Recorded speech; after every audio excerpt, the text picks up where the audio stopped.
The Renaissance was a period of grand creativity and transition in Europe. It is most well known for the revival of Greek and Roman texts. Art was very prominent, and during this time, there was a great demand for artists. It was made a very sought-after profession that was very profitable. The church was a major figure in all aspects of people's lives, not just religious. Socially, the only groups developed were the aristocracy and the poor. The ideologies of humanism and individualism rose. With these transitions came the new roles of women. Women during the Renaissance performed in roles such as wives, midwives, agricultural workers, artists, and writers. The role of a good wife was the responsibility of every woman regardless of her social class. On the Family by Leon Battista Alberti, translated and edited by Kenneth J. Achiti in 1997, describes the ideal wife during the Renaissance in the perspective of a Renaissance male. He begins to talk about what he believes the role of his wife is in the household and how his orders must be followed. Furthermore, I made it a rule to never speak with her of anything but household matters or questions of conduct or of the children. To this I said, "Dear wife, listen to me. I shall be most pleased if you do 3 things. First, my wife see that you never want another to share this bed but me. You understand?"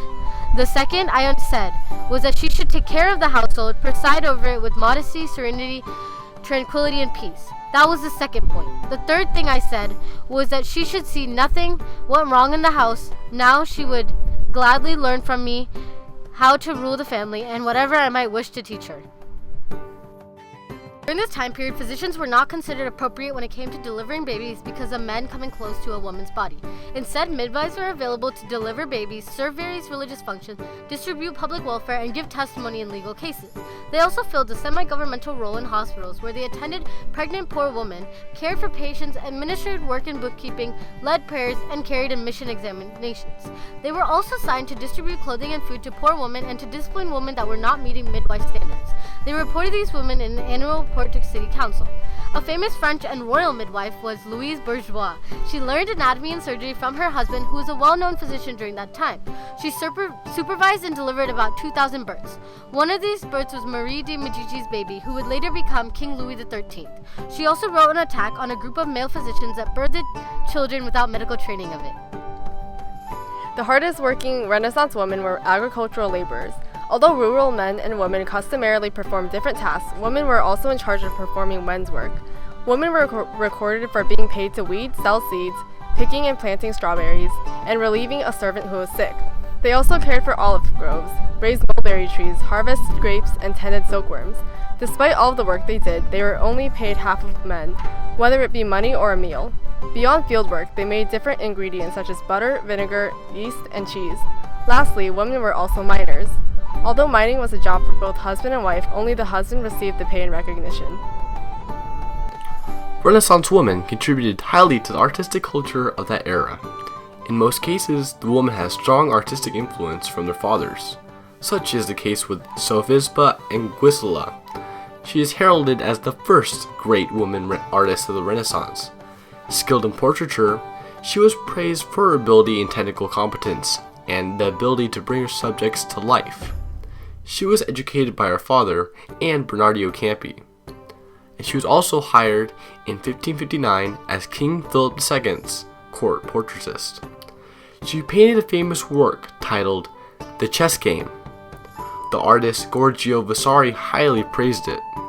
With the hyper-realistic painting, it shows how much women during the Renaissance contributed to the artistic scene. Translation of old works was one of the most common ways of evading censorship. One of the most well-known is Mary Herbert, whose mother was an attendant of Queen Elizabeth I. She married the Earl of Pembroke and became interested in political topics that were discussed at the time. She used translations to take part in these discussions. In addition, she promoted the Protestant cause by translating works of French Protestants. Her works were seen as criticisms of the Queen. During the Renaissance, women chose to write poetry to express themselves. One such woman was Italian Victoria Colonna, who was active in the reform of the Catholic Church. Like all women at the time, she did not publish her writings. Instead, she circulated her poems amongst at least 390 of her friends.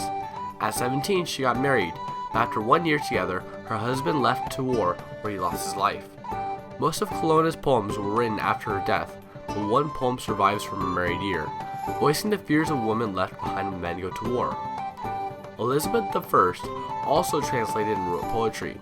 She began to translate poetry after both Catholics and Henry VIII himself declared Elizabeth as illegitimate.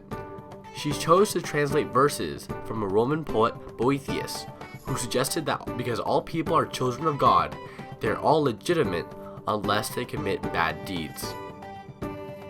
During the 1300s and 1600s, women's role in society was extremely specific. They had no rights, no privileges, and no property. All came down to their husbands and the orders from them. However, there were definitely ways for them to get out and exercise their roles in society.